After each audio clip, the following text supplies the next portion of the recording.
Welcome back to the Free Video Books channel. Today we're reading Chapter 1. Foreword, of A Princess of Mars by Edgar Rice Burroughs. Before we get started, why not like and subscribe? Now, sit tight and let's get into it. To the reader of this work, in submitting Captain Carter's strange manuscript to you in book form, I believe that a few words relative to this remarkable personality will be of interest. My first recollection of Captain Carter is of the few months he spent at my father's home in Virginia, just prior to the opening of the Civil War. I was then a child about 5 years, yet I well remember the tall, dark, smooth-faced, athletic man whom I called Uncle Jack. He seemed always to be laughing, and he entered into the sports of the children with the same hearty good fellowship he displayed toward those pastimes in which the men and women of his own age indulged, or he would sit for an hour at a time entertaining my old grandmother with stories of his strange, wild life in all parts of the world. We all loved him, and our slaves fairly worshipped the ground he trod. He was a splendid specimen of manhood, standing a good 2 inches over 6 feet, broad of shoulder and narrow of hip, with the carriage of the trained fighting man. His features were regular and clear-cut, his hair black and closely cropped, while his eyes were of a steel gray, reflecting a strong and loyal character, filled with fire and initiative. His manners were perfect, and his courtliness was that of a typical Southern gentleman of the highest type. His horsemanship, especially after hounds, was a marvel and delight even in that country of magnificent horsemen. I have often heard my father caution him against his wild recklessness, but he would only laugh, and say that the tumble that killed him would be from the back of a horse yet unfoaled. When the war broke out he left us, nor did I see him again for some 15 or 16 years. When he returned it was without warning, and I was much surprised to note that he had not aged apparently a moment, nor had he changed in any other outward way. He was, when others were with him, the same genial, happy fellow we had known of old, but when he thought himself alone I have seen him sit for hours gazing off into space, his face set in a look of wistful longing and hopeless misery, and at night he would sit thus looking up into the heavens, at what I did not know until I read his manuscript years afterward.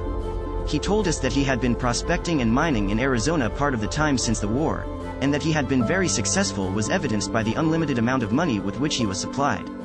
As to the details of his life during these years he was very reticent, in fact he would not talk of them at all. He remained with us for about a year and then went to New York, where he purchased a little place on the Hudson, where I visited him once a year on the occasions of my trips to the New York market, my father and I owning and operating a string of general stores throughout Virginia at that time. Captain Carter had a small but beautiful cottage, situated on a bluff overlooking the river, and during one of my last visits, in the winter of 1885, I observed he was much occupied in writing, I presume now, upon this manuscript. He told me at this time that if anything should happen to him he wished me to take charge of his estate, and he gave me a key to a compartment in the safe which stood in his study, telling me I would find his will there and some personal instructions which he had me pledge myself to carry out with absolute fidelity. After I had retired for the night I have seen him from my window standing in the moonlight on the brink of the bluff overlooking the Hudson with his arms stretched out to the heavens as though in appeal. I thought at the time that he was praying, although I never understood that he was in the strict sense of the term a religious man. Several months after I had returned home from my last visit, the 1st of March, 1886, I think, I received a telegram from him asking me to come to him at once. I had always been his favorite among the younger generation of Carters and so I hastened to comply with his demand. I arrived at the little station, about a mile from his grounds, on the morning of March 4, 1886, and when I asked the liveryman to drive me out to Captain Carter's he replied that if I was a friend of the captain's he had some very bad news for me. The captain had been found dead shortly after daylight that very morning by the watchman attached to an adjoining property. For some reason this news did not surprise me, but I hurried out to his place as quickly as possible, so that I could take charge of the body and of his affairs. I found the watchman who had discovered him, together with the local police chief and several townspeople, assembled in his little study. The watchman related the few details connected with the finding of the body, which he said had been still warm when he came upon it. It lay, he said, stretched full length in the snow with the arms outstretched above the head toward the edge of the bluff, and when he showed me the spot it flashed upon me that it was the identical one where I had seen him on those other nights, with his arms raised in supplication to the skies.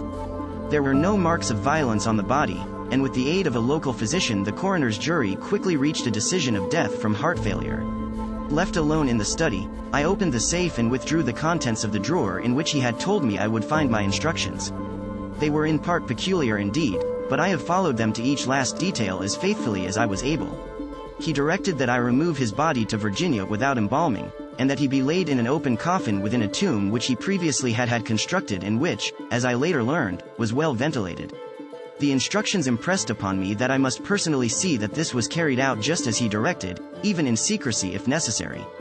His property was left in such a way that I was to receive the entire income for 25 years, when the principal was to become mine. His further instructions related to this manuscript which I was to retain sealed and unread, just as I found it, for 11 years, nor was I to divulge its contents until 21 years after his death. A strange feature about the tomb, where his body still lies, is that the massive door is equipped with a single, huge gold-plated spring lock which can be opened only from the inside. Yours very sincerely, Edgar Rice Burroughs. Did you enjoy today's chapter of A Princess of Mars? Why not subscribe and ring the bell? Next time we'll be reading the chapter called On the Arizona Hills. Don't miss it.